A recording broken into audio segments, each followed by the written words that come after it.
So Yeah. my Yeah. question to you, Mario, outside of Wow. the general questions that we have is, how can we get Mm-hmm. people in general, right? Whether our Mm-hmm. culture, just the world, but you start from wherever you want. How can we get them to overcome that barrier of Mm-hmm. just being vulnerable, to be Mm-hmm. confident enough in themselves to want to share their story? So that, Mm-hmm. because that establishes that foundation and the root, Mm-hmm. you say, to Mm-hmm. open up this dialogue and for us to heal. What Mm-hmm. advice can you give an individual that Mm-hmm. may be insecure, Yeah. protected, guarded, and not Mm-hmm. want to share their story, which is the centerpiece and you know what I Yeah. mean? Well, I always say that vulnerability is discipline. And a lot of people don't equate vulnerability to being discipline because I think that oftentimes people who and I believe in this in a sense of that people who don't share their story don't trust themselves. And part of it is not understanding what does it mean for them to trust themselves. And so I start with the idea that in order to trust yourself, you have to be able to bet on yourself and see things through. And it goes as small as if you say that you're going to get up in the morning and go to the gym, how often are you actually doing that? Right.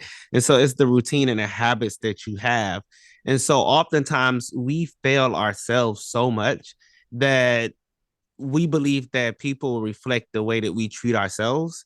And so if I'm sharing my story to someone, then I am also in a space where I believe that they're going to let me down as much as I let myself down. And so if I can go back to the place of very simpleness of like, and this is something that I do with my clients is that and I have this, and it's all a part of it. But there's the second thing is core values, and I'll get to that. But one of the things that I do with my clients is they I tell them to buy a plant, and every 7 days they have to water this plant.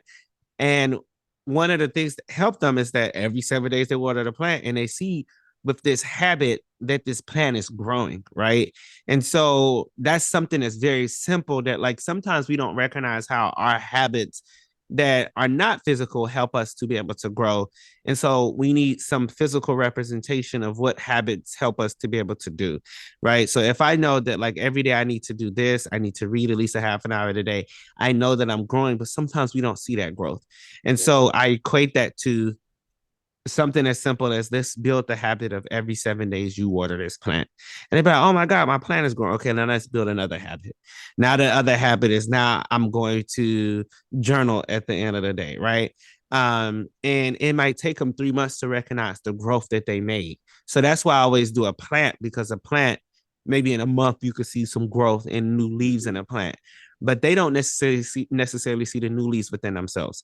Another thing that I do with that plant is I have them put a core value on that plant. So I have them do like a little name tag. And what is that core value?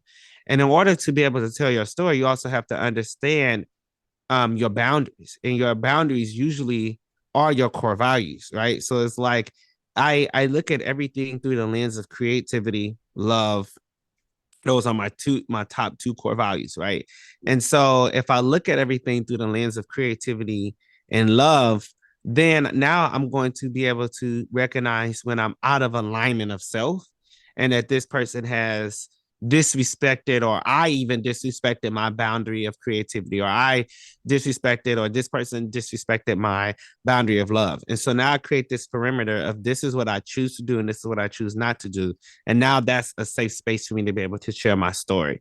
And if people don't honor my core values, right? And if I don't honor my core values, then now I'm not able to tell my story. And so those are literally the basics of helping somebody to be able to tell. And I always even start off for high schoolers. Like many high schoolers don't know what their values are, right? So and many people don't know their values.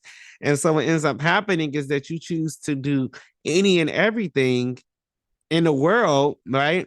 And not recognizing how it may impact your spirit. It may impact the way that you are showing up. And that suffering begins to happen. The suffering starts within the mind. And it is never, and it's typically never physical. It's normally your suffering is your perpetuated thoughts of this particular thing.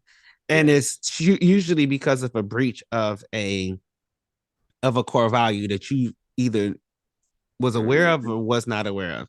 And that's why, like, you can begin to look at suffering as being a good thing, because it helps you, one, to go deeper into your roots, but it's an awakening to help you to recognize that I'm not in alignment with self and where I'm supposed to go. And therefore now I can't tell my story. But I always start off with folks with what are your core values? You know what I mean? And how are you being present with yourself? We usually in the past or we in the future.